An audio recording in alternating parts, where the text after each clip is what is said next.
السلام عليكم، ازيكم عاملين ايه؟ وحشوني من الفيديو اللي فات. يا رب تكونوا كويسين. اخباركم ايه؟ رمضان كريم وسعيد علينا وعليكم يا رب. اهم حاجه على السحور كوبايه الزبادي عشان تاني يوم ان شاء الله ما نحسش بالعطش. بس بنزهق من كل يوم نفس كوبايه الزبادي، وبالاخص لو معاكي اطفال هيزهقوا منه. احنا عايزين حاجه تحفزهم على السحور وعلى الصيام، وكمان نغير في الطعم. طب ايه رأيكم بدل ما يقولوا لنا حطوا لنا كوباية سكر ومعلقة سكر والكلام دوت، احنا نعمل لهم الزبادي التحفة ده زبادي بطعم الكراميل. بصوا انا عايزة اوريكي التماسك بتاع كوباية الزبادي عامل ازاي. بصوا كريمي قوي قوي قوي، وكمان طعمه كراميل. يعني انتي منوعين في طعم الزبادي وفي شكل الزبادي، وشكل الفانوس دوت حلو جدا.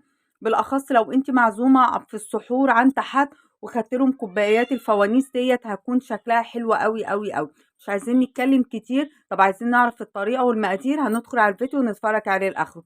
ان عجبنا الفيديو لايك وشير وسبسكرايب. باي.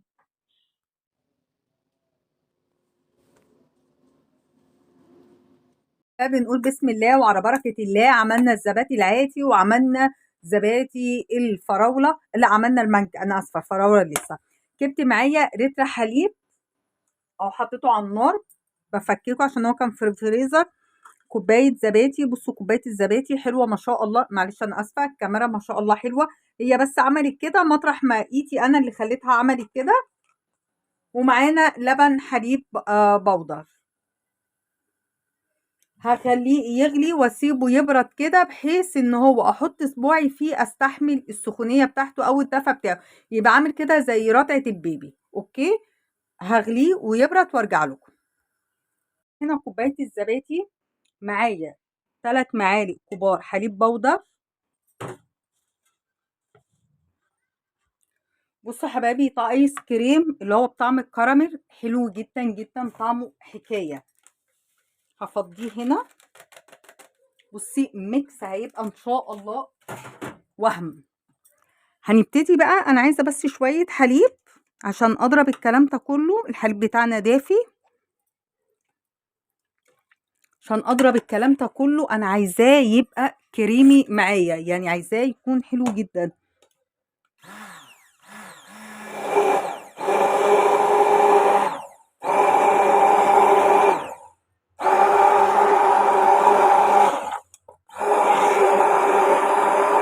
انا عايزه اتاكد ان كله اتخلط مع بعض كويس.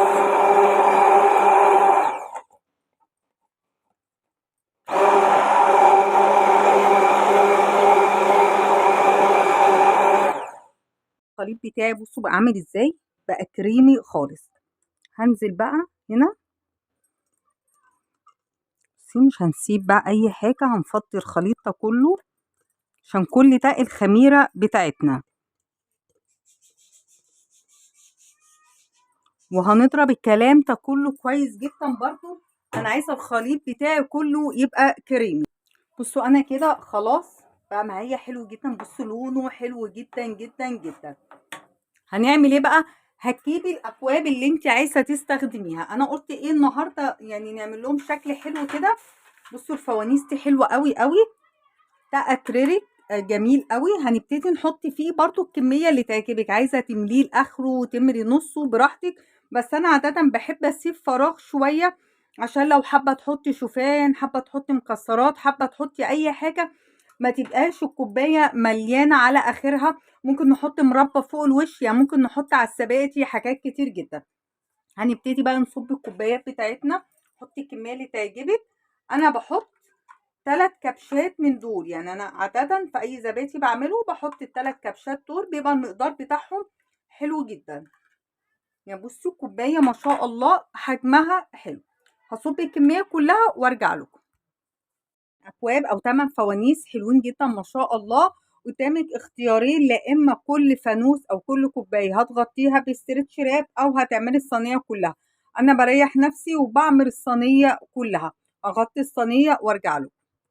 غطيناهم كده. هعمل ايه؟ هغطيهم كمان بفوطه عشان الجو دلوقتي مش حر، الجو ساقع.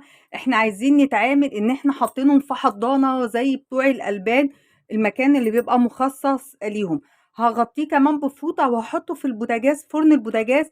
انا الفرن عندي دافي. ليه دافي؟ عشان انا كنت مشغلاه ولما هدي بقى دافي. بتحطي ميه دافيه.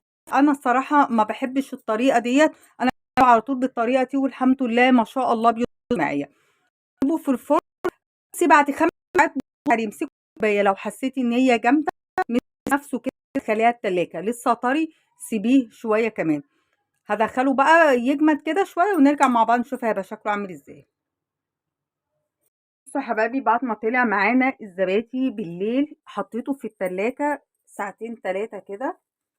بصوا، بصي ما شاء الله عامل ازاي، تحفة. بصوا، خطير، حكاية. بصوا الجمال، حلو قوي قوي.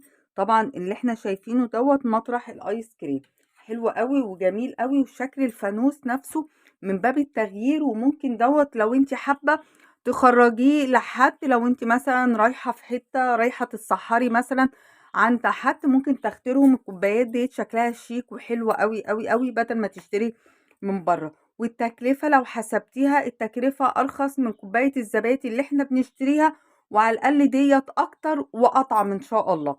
يا رب وصفة النهاردة تكون سهلة وخفيفة على قلبكم. السلام عليكم ورحمة الله وبركاته.